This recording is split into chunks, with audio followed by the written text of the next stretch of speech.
Hey guys, it's Tim from the Board Game Rundown, and I cannot believe what I am doing right now. I am sitting next to Martin Wallace, and when I heard this would even be a possibility to happen, I was like, okay, stop messing with me. Anyways, Martin, if I may, you have the #1 game on BGG right now. How's that feel? It's good. It's good. Yeah. British understatement. Yeah. You guys are very. Yeah. I'm not doing any whooping and hollering and like, yeah, in your face, Isaac, and none of that crap. No, we'll do it all for you. We'll do it all for you. I treat it with a degree of amusement because if somebody had said to me 10 years ago that the #1 game on the Geek would be a rather dull game about the Industrial Revolution, and Brett and I would thought, no, you are jerking my chain. That is not going to happen. So, yeah. It's nice though. It can't be anything. Well deserved though, right? Longevity. Yes, longevity. Yeah. That's Hang you. around long enough, and eventually you bore people into liking you. That's no the other choice. Yeah. So yeah, you've been designing games for ages. And what impresses me is that so many of them feel so different. Like the first game of yours that I played was a prototype of Australia. Okay, yep. And I was like, this game's freaking awesome. And then I played Wildlands, and I'm like, didn't know that was you. And then I was like, wait a minute, how is that a Martin Wallace game? Because he did like Australia and Brass, and like they don't feel anything alike to me. Yeah. They're so unique. And some people, I feel like, you get in an oeuvre, right? And you just do the thing. So I just love the variety and, that you have. And I don't know how you feel about Wildlands, but I got Wildlands and the Judge Dredd one as well. Yeah. I mean, the thing with Wildlands, that was actually inspired. I don't know if this is going to get me cancelled, but it was inspired by Russian money. But this is a long time before the Ukraine. Okay, yeah. There's some guys Russian games company, they wanted me to work on a game where armies from different periods of time could fight battles. Oh, right on. And because they had access to a whole load of plastic figures, and they figured they could sell the game on the back of these plastic figures that they already had. Right. But the problem is, I'm looking at it thinking, the problem is if you have armies from different periods fighting each other, the only way you can balance it is by the numbers. Right. And that means then you're pretty much always going to have a smaller force against a larger force. I thought, that's not terribly interesting. So then I thought, what about if we have characters from time being on a team? Right. Okay, so you've always got a team of 5, but they're people from different periods of time fighting this kind of arena combat situation, which... with no particular reason. Obviously, you have to invoke the existence of aliens to get these people to fight for their own amusement. Yeah. They didn't like that, so they passed on that. It's like, okay, sitting there gathering dust. And then I developed a relationship with Osprey because they wanted to do License London. Oh, okay. And I showed them that and thought, yeah, we like this, and did some work on it, and that's what became Wildlands. So very cool. Yeah, sometimes I go in different directions. It's not because I think, I want to go off and do that thing. Right. And also, oddly enough, a lot of the mechanisms, the base mechanisms in Wildlands, I'd actually already developed for the Moongar Invaders game. Oh, yeah. Because it's like a little I've got that two-player too. thing. Yep. So it was a job that's half done anyway. Oh, sure. No, that's awesome. So Patrick, Patrick, it's my brother-in-law. Yeah. He wanted me to ask you, how does it feel to be a celebrity in Australia? I don't know what to say. I mean, it's interesting. Okay. That's Patrick's fault. Yeah. So you don't like that one, get him. But it's like I go to the dentist, okay, for a checkup. And the thing is, because my email address is Martin@Wallace Designs. Right. Sometimes they ask the question, "What do you design?" Oh. And I go, "Well, I design board games." I go, "Really? Oh, that's interesting." So I got this guy. I'm lying there waiting for it to. And he says, "Oh, me and my mates, we play games." "Oh, okay, what do you play?" "Oh, we play Railways of the World." And I said, "Yeah, that's one of mine." Oh, and all of a sudden there's that reversal. Normally you're in all of the dentists, and he's like, I'm looking in Mr. Wallace's mouth. I better not mess this up. Yeah. That's amazing. That's so fun. That's so fun. And so now, right now, it's Wallace Designs, Yes. and you're doing Yeah. games now under your own. Yep. And Yeah. I saw you did an interview. I don't remember who, so I apologize. But I saw that you did an interview, and you were talking about an Australian rules football Yes. game with animals. Yep. Is that still a thing? Is that? Oh yeah, it's in the bag over there. Yeah. my gosh. No, it's definitely a thing. I've already started on the artwork. You know. Oh, yeah. right on, Yeah, right on. yeah, yeah. It just sounded so like left field, like out of nowhere. And I was like, that sounds really fun. I'd like to think it is. I mean, it's just cards. Mm-hmm. So each deck is set. When I started it, I did try and have a deck building element, but it just didn't fit. So now it's just that you get your cards and you play your teams, you get into the teams. Sure, and sure. What I've tried to go for is to try and capture aspects of those different animals. Oh, right so on. for instance, with the kangaroos, a lot of their cards allow them to jump around. Oh, So, because normally you're fighting over 5 columns, and there's points available in each column. okay, Because Australian rules football, they have high point scores. okay. So, and it might be, if your kangaroo is blocked in one lane, so you can play this, you can play another kangaroo all of the cards have kangaroos on, but some Right. of them have special abilities. So, so this card allows that to move kangaroos around, so you can try and get around Very the cool. player. The cockatoos, if you've ever been to Australia, they flock. Okay. Yeah, there's always big flocks of cockatoos. So they're good at getting they're Like faster swarming and they swarm. Wombat's very defensive. Right. Makes sense. Koala's slow, but eventually they get there. They took a while to build up. Then you got the dingoes, who are like dogs, so they're all about teamwork. Okay. So, you got your pack dogs. So, Right on. So Oh, yeah, they yeah, kind yeah, of play yeah. off each other. So they each have their own play styles. So Right. you've got to kind of work out the best way to employ that play style against whoever the opposition is. Sounds awesome. Mm. Sounds super fun. Mm. And then the plan is to do that with like Wallace Designs, you Yes, think? yeah. We're not going to go to Kickstarter because it's just a card game.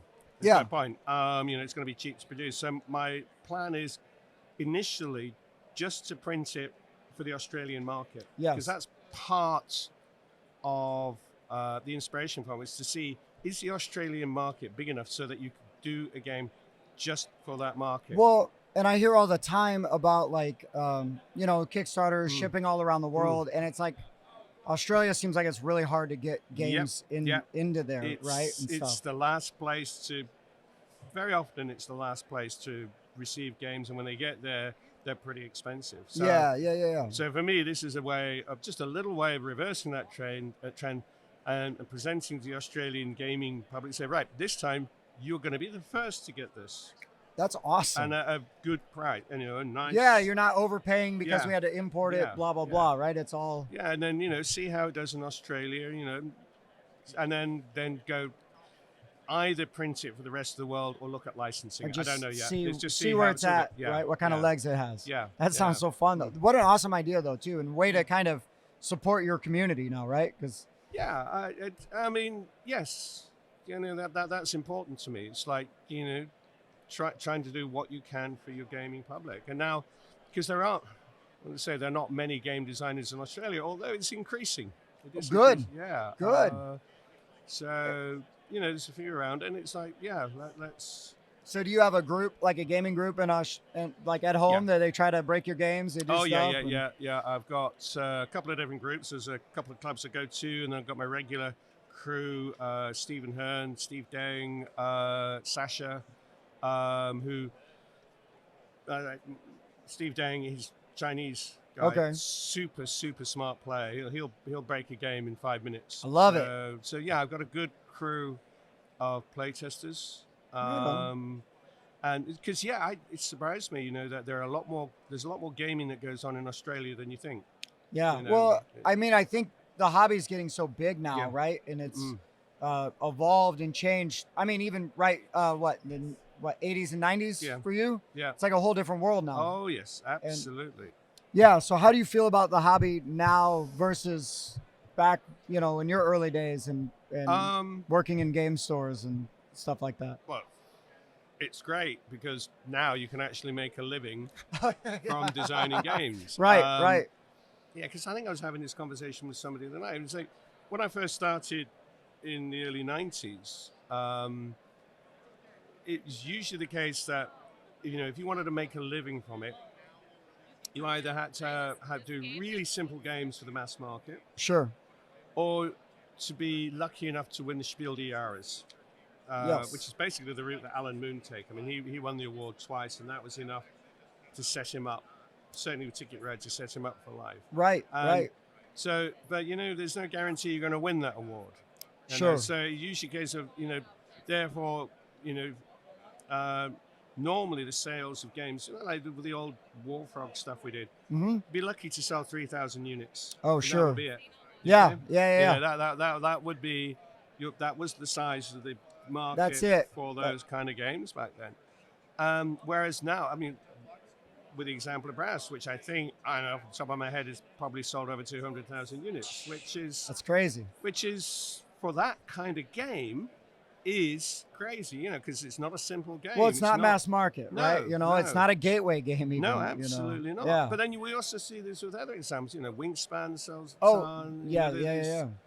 There's Gloomhaven. I mean, what's Yeah. that about? I mean, it's like... Yeah, I mean, it's insane Yeah. now that games like that, that depth, that complexity in our hobby, right? The people that just like to play games and hang out, that's a common name. That's like a monopoly. Everybody, you say that and they know instantly.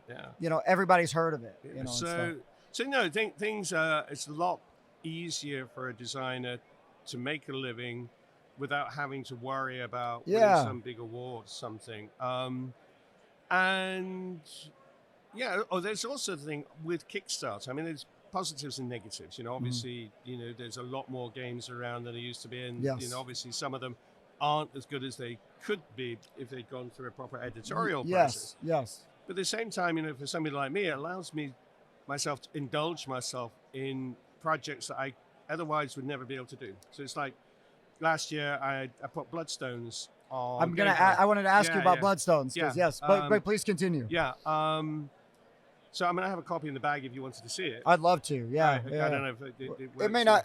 It may not fit here. We might be able to shoot some stuff, and we can splice and we can show it off a bit. Because of the kind of components in it, it only works selling direct. Oh, okay. Because it's kind of costing a lot of money per unit to produce, because it's fake silk maps, and it's all made out of plastic dominant impact dominant pieces. But it's just something I wanted to do. Okay? Sure. And what that's also, that the next project that's sort of in that line is last year I thought, I feel like doing another train game. Oh, right on. So right I've on. done this You've train done game. like one or two of those. I got a few of those. It's been a while. And I thought, I really like the look and the feel of the brass clays. Oh, yeah. And I thought, wouldn't it be awesome if these were hexagonal shaped and had track on them? Oh, wow. Yeah. And then you had really nice looking plastic chains, not too toy like. Right. And similar thing, and the little factories, and so and again, fake silk board. So there's no cardboard. Okay. In Wow. the game. Wow. Yeah. None at all. And I've got that with me as well, because we've already started in the artwork. Oh, very cool. And that's going to go on Game Found towards the end of the year. Right on. And again, 10 years ago, the economics of the market would not have allowed you to do that. Right. Because this is not going to be a cheap game. But there's now a sufficient number of people out there who are willing to part with a significant amount of money for certain types of products. I do it all the time. Yeah, and it's like,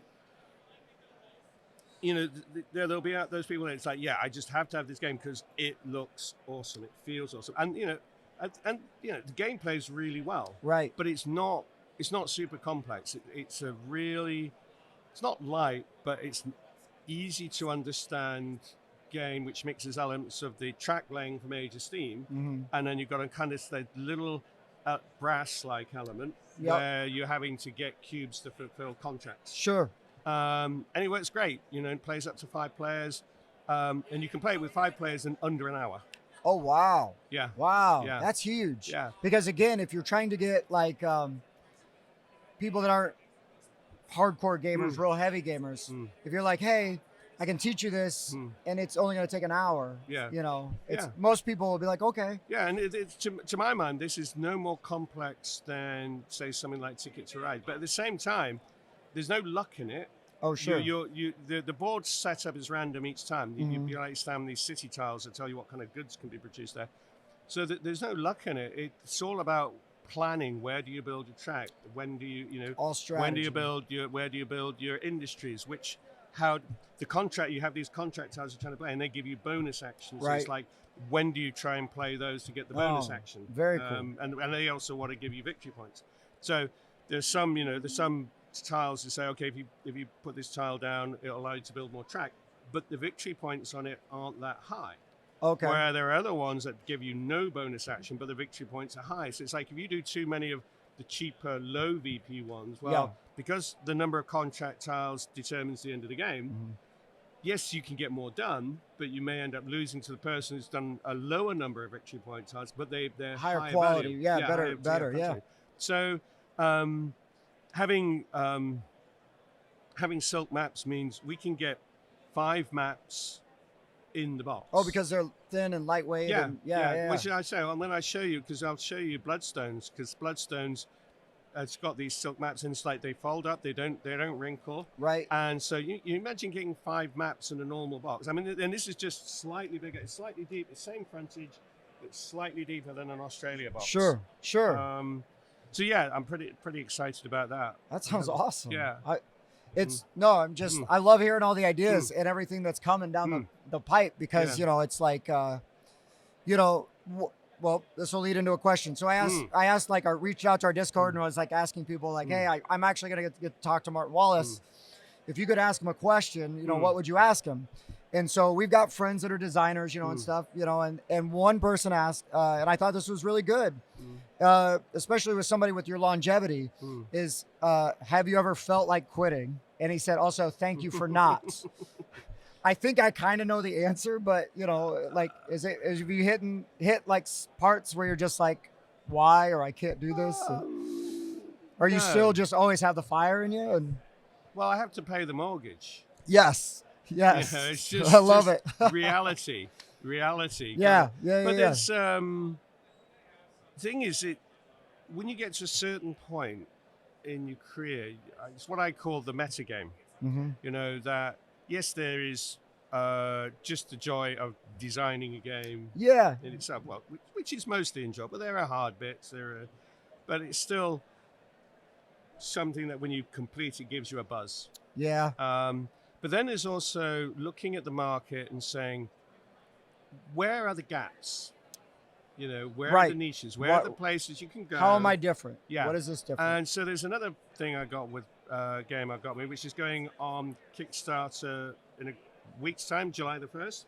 Okay. Which is called the Fighting Fantasy Adventures. Oh, yeah. I was going to ask you about that too. Yeah. So, yes. And so this is well outside of my wheelhouse, because this is a cooperative role-playing game, dungeon crawl game. Yes. Okay? Yes. And so, this is long way from brass. Right. We're not in Kansas anymore. Here. Yeah. And, but the thing is, my feeling with that is, I think there is a niche to be exploited there, in that because role-playing has come back in such a big way. It's huge. But some people are put off by the complexity of Dungeons & Dragons, or the commitment yes, or not having a games master. Right. And here is a game which literally you can set up and be ready to go in a minute. The rules are really simple. Movement. It's like, okay, you're in a room. Which direction you're going to go? Who's going to go first? Nice. Okay. Nice.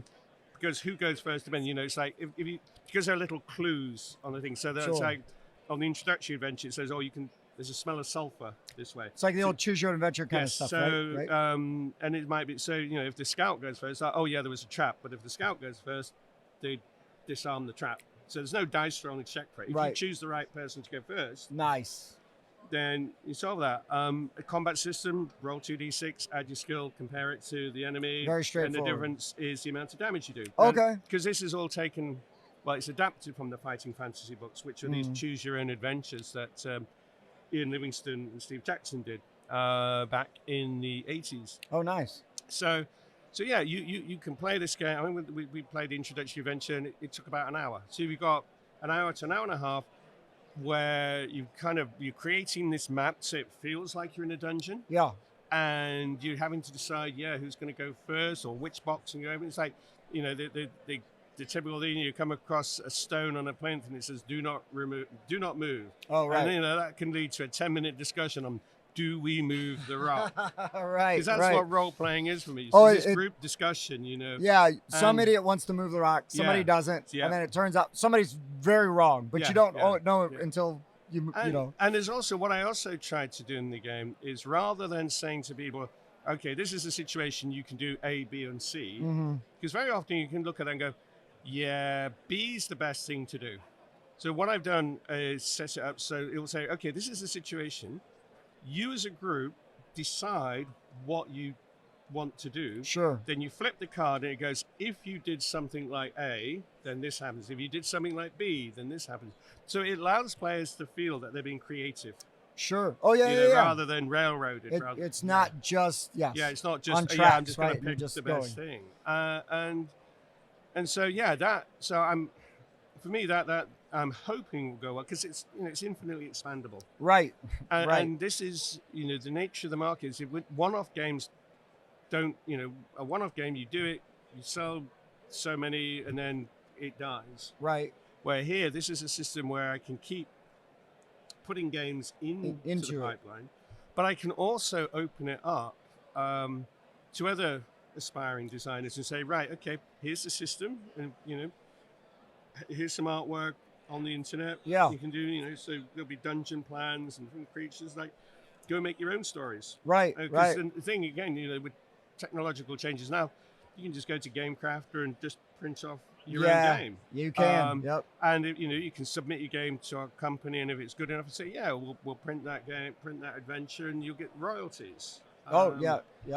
So that for me is something I'm interested in exploring, is kind of capturing the imagination and creativity of certain parts of the hobby. And just seeing what happens there, because if you on your own can't have all of the good ideas, somebody might come up with an idea for a story, you go, whoa, that's amazing. Right. Yeah. Right. Yeah. And then, I should have thought of that. Yeah. And everything. That's so yeah, that's and as I say, that's looking around and thinking, where's that gap? Because the reality is, like, your mid-weight Euro game is just a deadly market. There's no money there.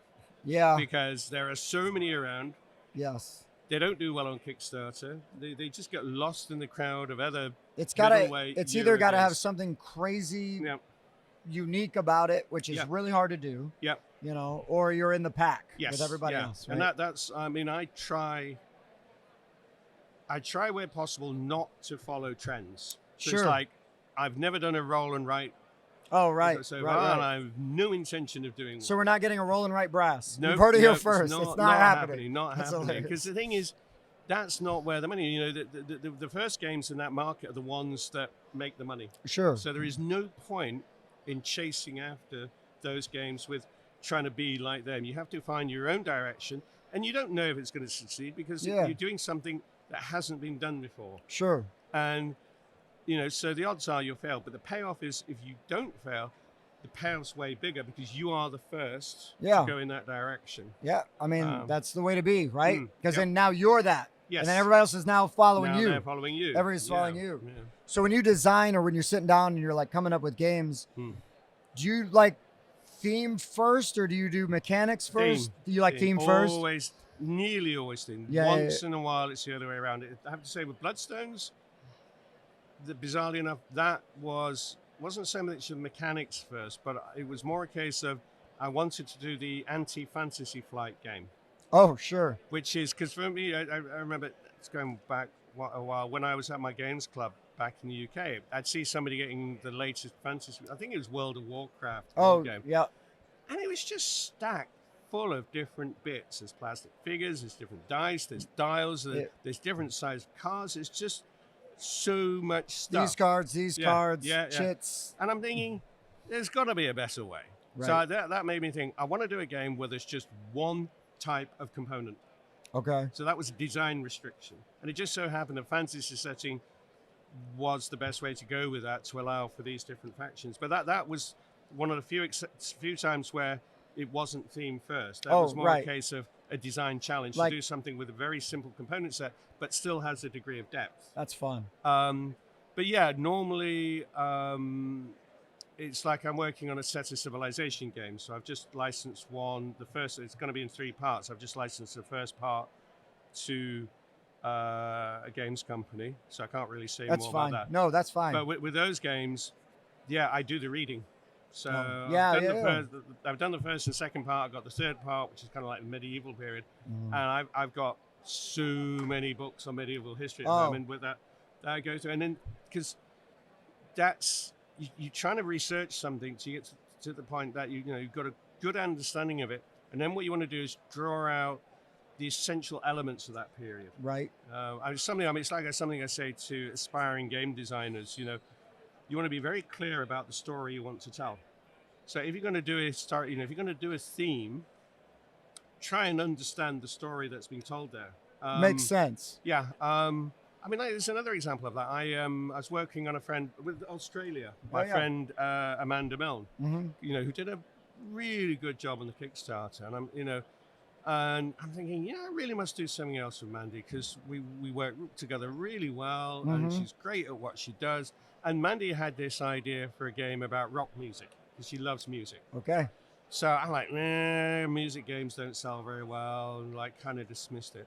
But then I thought, well, what about if we have a fantasy element? What about if we say, okay, this game is going to be set in a D&D universe, but now it's the 1960s. Oh. Yeah? So very cool. Then when we can have bands with the undead in them. You can pun them, right?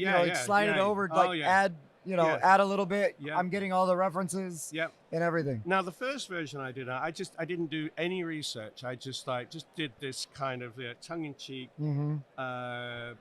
pastiche of rock world cliches. Sure. Okay. And it was okay. It was all right. But it didn't quite click. And I thought, right, okay, let's take my own advice. I keep telling people to be clear about the story they're trying to tell. Let's go and do some reading. So I went off and read all the books I could find about, bands in the 60s. Sure. It's like the Rolling Stones, the Beatles, Led Zeppelin. Zeppelin's one of my favorites. All these different bands. And what was interesting was that's when I discerned a pattern that I hadn't thought of before, which was this was a period where the powers that be were really worried that there would be a revolution. Right. Because, I think of it as like the Kent State. Yep. All that. There's a lot, the Paris students up in arms. And, it's like, through my reading, Jimi Hendrix was on the FBI, top of the list on FBI to be locked up come the revolution. Right. Because he was seen as a potentially dangerous leader. Right. So I'm thinking, there's my story. So rather than it being a rock music game about just selling records, now what happens is when you play to your different audiences, they become your followers. So it's a revolution. It's a revolution. There's a revolution going on, and then you use your followers to take down the man. To storm the city. Thing. So it's not just. So there's other stuff going on there. Yeah.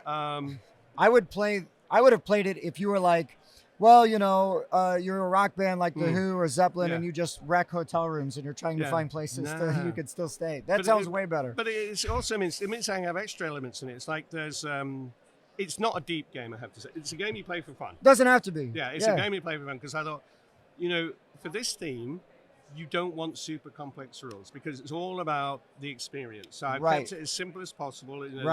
There's still thinking to be done. There's still decisions to be made.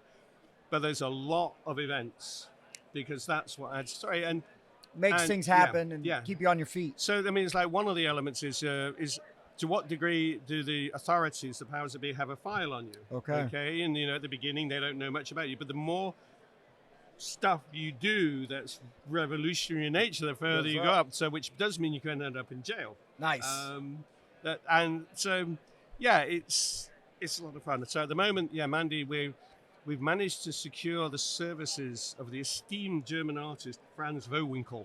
Okay. Because I bumped into him in the street last year in Essen. He was saying, we need to do something together, Martin, and I'm not sure, friends. And I thought about this, and I thought, well, we're doing this project, and he did some preliminary sketches which nailed it, because he's a big fan of rock music. So yeah, similarly to me, so he knows his references. he's in. Yeah, right? he's there, and he's like, yeah, you nailed that. So we've got cover artwork. He's got so we're already, I don't know, about a third of the way through the artwork. Well done. So right that's going to be on Kickstarter sometime. Now, would that be like Shill Mill, or will that be a Wallace Designs, or? I don't know yet. Oh, it I mean, might. yeah, sorry. I think what's probably going to happen, because Mandy just works on what will probably happen is we'll do the Kickstarter under Shill Mill. Mm-hmm. But because that's her, right? Yes, Yeah, okay. that's her. But because I'm putting my own company together, it probably makes sense for Wallace Designs to then handle the retail sales. Because dealing with that stuff, it's just not fun. Yeah. It's just, there is no fun. There's no good in way logistics. to do it. Yeah. So, for Mandy, she enjoys the, working, we're co-designing the game, getting the artwork done, running the Kickstarter, and then it's like, yeah, I've done my bit, I'm out. So then what we can say, right, well, yeah, so for the retail version, yeah, fine, we'll do that, because I'm already in the process of taking on staff to run, so doing that stuff anyway. Yeah, you've got the framework. There, right? So it's just like adding another SKU. It's like, here we go, slot it in, and it's happening. Yeah. That reminds me, and this is a thing I love about your games and stuff, is the like IP adjacent like design, like the history stuff, right? Yes. Like Australia, kind of addresses like some historical things, but with you slide it over just slightly. Yeah.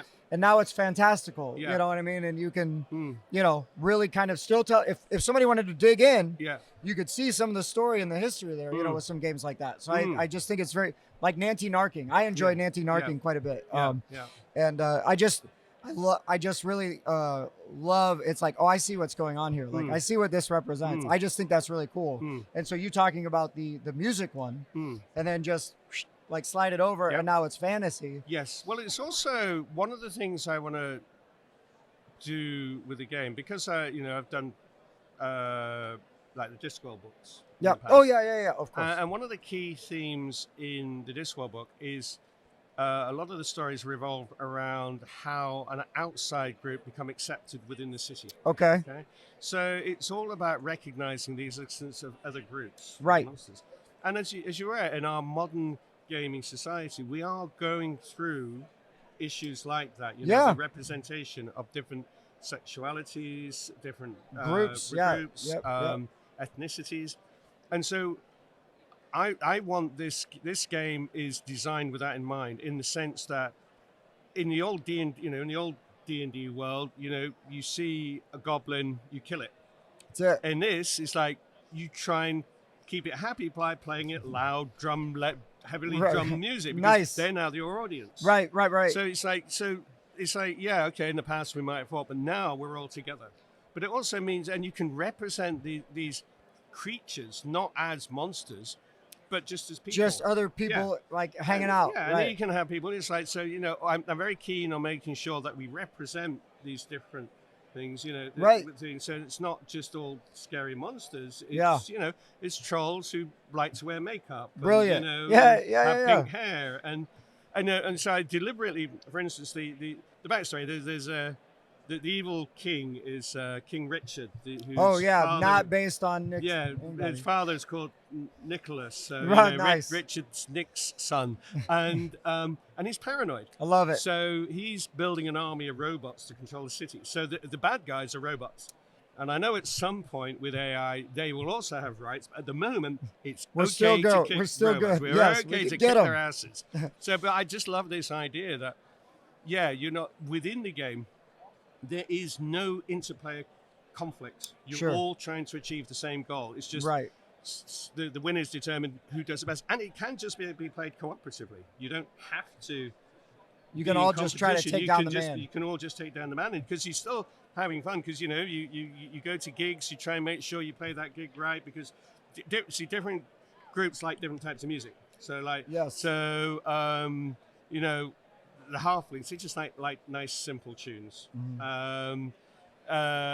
And so other groups, like goblins, I like a lot. They like it, lots of heavy beat. Like- The undead, it's got to be loud. They gotta Otherwise hear you it. can't They hear it. can't They hear it. can't hear it. The hearing's not good. They don't care about tunes. They don't care about melody. It just got to be loud. Whereas the dwarves, they also like a punch up there. Okay. So it's like if it's a good punch up, they're there. So They're it's there. like it's not just about the music, Mhm. The elves is like we are just about melody. Makes Or sense. because you collect these songs, it's this two-part process where you go around the city and you can learn songs and they increase your abilities, and you can also use them when you play a gig. Right. So for them, you've got to. They like there to be rich songs, and so you can build your band to around the certain tastes of certain groups to try and Yeah, very cool. Yeah. So, but yeah, it's as I say, it's a way of dealing with an issue that has emerged recently, in hopefully a respectful way. Sure. Oh, well, Yeah. yeah. I mean, that's all we can do is try to do our best, right? Yeah. And keep moving forward and do our best. Just represent so the people can look at that and feel this is something that Yeah. they connect with. Yeah, and that's important. And again, how the hobby has evolved and grown and everything, and as things become, known and like this is what we need to do and this is what we should do and stuff. Sounds brilliant. I'm so excited about all these designs. My wife is gonna kill me because I'm gonna be buying a bunch of games. This is what I want to hear. No, man. No, yeah. It's all these things sound awesome. I can't wait to see them and see what's coming down the pipe. Thank you for doing Wallace Designs, like just doing your shop. You know what I mean? Bringing it back up and your own thing because that sounds so awesome. I'm gonna ask you a random question and answer it if you want. You don't have to. If you could design a game for any IP, any intellectual property, is there one that you would be like? There's two answers to this question. Sure. Okay. There's an IP that I did design a game for, but I couldn't get the IP, which was Harry Potter. Oh, right on. And it's a shame because I thought the game was awesome. It's like all 7 books, all of the characters, all the magic items in one game, and it's all about working out which side people are. Are you a Phoenix or are you Death Eater? So it's a team game, a little bit like Study an Emerald. Sure. And also love that game. Just worked really well, but I couldn't get the IP. And now, because of stuff, stuff is like, don't really want to push that one. Right, so, right. But the other IP and that I was interested in was Sandman. I love Neil Gaiman. And I just thought, partly because it's so hard to do. Also true. Yeah. But you could do almost anything. Yeah, because it's dreams. Yes, exactly. And I just thought that would be a challenge. There's some IPs done to it, like Lord of the Rings, Dune recently. Dune is like, Dune, you could never get a game, a Dune game. And now you throw a rock and you hit a Dune game. Yeah. I know, it's crazy. So, but so Sandman would be. Man. That would be. That would be awesome. That would be awesome. Yeah, that's amazing. So you asked a question, I had an answer. You did. It was wonderful. Oh, what's your favorite game?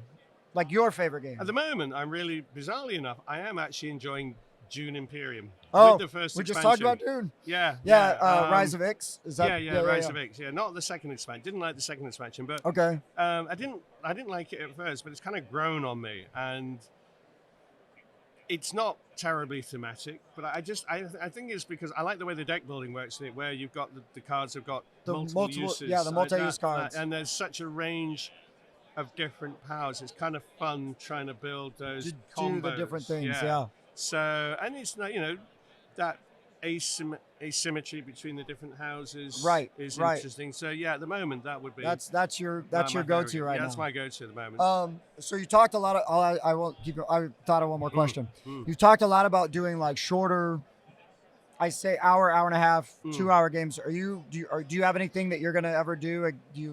That's long, like deep. Like in the works or I mean, they say this game that I licensed, the Civilization game. That one's good. That's a good 2.5. Oh, right on. Game. Good. So you're not just like I'm done with long games. No. And the third part is going to be a monster. So no, I'm not done with a longer form. Good. It's just it's difficult just sticking to it. It's like you can do that. It doesn't make you a lot of money. Right. So I want to be in a position where hopefully something like the fighting fantasy game, which is relatively simple to do, it's just a conversion job. Read the story, convert it into this form. That I'm hoping will turn into my bread and butter game where it makes me enough money, pay the rent, Like I have fun making this, but now I can make do this anything. So now I can a indulge passion myself, project and stuff. And also because I'm, have my own publishing company, I don't have to worry about what what the other people need. It's You're like, no, pitching to you. Yeah, it's like I'm going to do what I want to do. Yeah, that's awesome. And so I'm not giving up on the long form. It's just it's not like they're easy to turn out because, as I say, because they're generally historically based, there's a lot of reading involved. Yeah, well, and you want to do it right. You want to do it justice, Yeah. and you don't want to just like hackneyed job at it, Nope. right? Yeah. No, I respect that. I respect that. Well, thank you so much for your time. I really appreciate it. Congratulations, you won an award for being. Well, I was inducted into the Hall of Fame. Yes. It's winning an award for being in the industry for 20 years. It's not easy to do, though. No, I suppose not. But no, that was nice. It's yeah, good. well, congratulations. It's nice kind of being placed among all these people whose games I used to play back in the day. That's got to feel weird, right? Yeah, it is a little bit. It is a little, thinking back to when I was like 18 and picking up a squad leader. Oh, right, and then, right. However 40 years later, and you're like, it's now I'm in that same group. You're like now John Hill and surreal and amazing. It is, yeah. Well, congratulations. It's awesome. I'm really glad that it happened for multiple reasons, but also because it brought you to the States. It did. I got a chance to meet you. Because I don't know if I'd ever get to Australia, but if I did. It's a long way away. It's a bit. It's a bit. But is there anything else? Did we miss anything? Is there anything you want to? I think you allowed me to plug all of my games. That's what I wanted you to do, please, because I'm excited about them. Yeah. And some I knew about because I was like digging and looking and like, okay. And then some you kind of surprised me with, so it's very exciting. So I'm very happy for that. Yeah. So, well, thank you, Martin. Okay. I appreciate your time. That's okay. I will let everybody go and stuff. So, guys, I'm still so excited that this happened, and we'll be talking about it for forever. People will be buying beers to hear this story. Okay. So anyways, for the Board Game Rundown, I've been Tim, and this has been Martin Wallace.